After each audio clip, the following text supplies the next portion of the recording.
This is unboxing of a Portek Master Lock horse saw, and let's see what is inside it. Already got one. The welding in one part of that horse saw table was damaged, exactly where it was connecting to this bar. So I sent it back and I got another one. And it is 18 kilograms, so it is quite heavy, so that needs heavy weight because you put logs and you want to actually sew something on it. It should be standing in its place, so heavy one is good for that. Let me just unbox it and I will go through the rest of it with you. So I have now removed the packaging and I will open that box and then to try to set up everything. Okay, the first thing is that this top part, like a book, opens like a book holder, and the bottom part then gets opened. So in the previous one, that bottom part was not opening, it was not opening wide, so even with that one it had a problem. So this is the correct way. So now it easily can take the tool section that I can actually open it now. It's like functioning now. It's doing its job. It's holding something on it. So these are the parts. This is the guard for the chainsaw. That's the mechanism for the chainsaw, the hinge and everything. That's the handle for moving the chainsaw up and down with the mechanism. These are the leg foot. For the foot of the horse saw, you put these legs.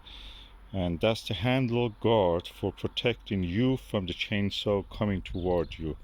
When you are moving it this way, it protects it, it blocks it so it doesn't come toward your leg. So let's just attach them.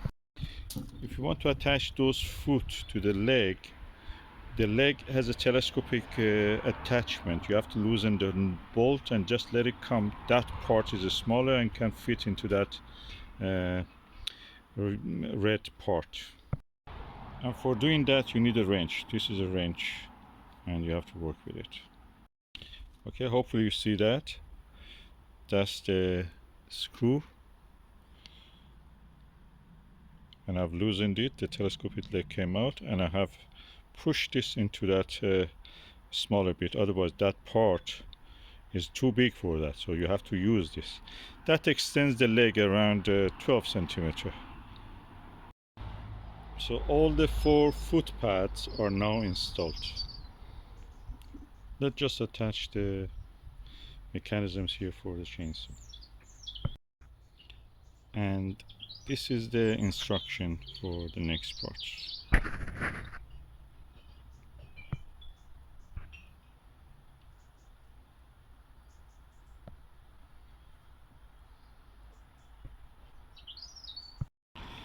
The next stage is to separate this bolt from here. You have to put it on the ground if you don't have a table or vase, and then release this from that part, and then insert that part into that railing that is existing there, and then this part through here, and this bolt will be attached to that place that this bolt originally was connected. I'll show you. Like that, as you can see here, and you have to tighten it. Then the next part will be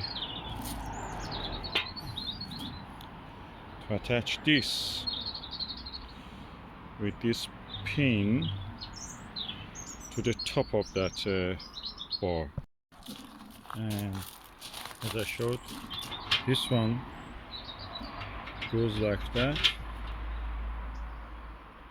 and you have to put the pin here.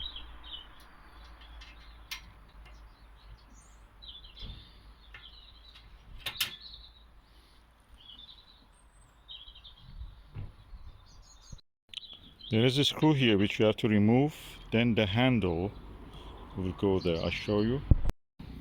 Okay, when you remove this screw, this handle will be screwed here, and these pads will be controlled by this screw.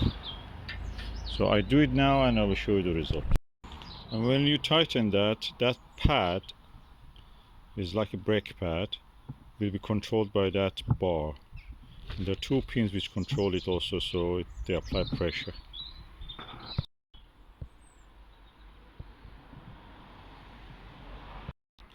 At this stage you can actually attach your chainsaw railing.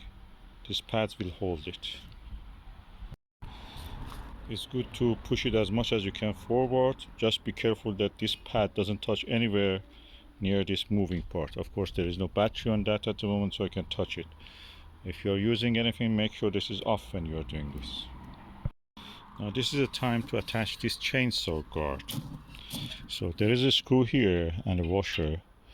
You remove this and then place this chainsaw guard on that, and then put the screw and the washer back,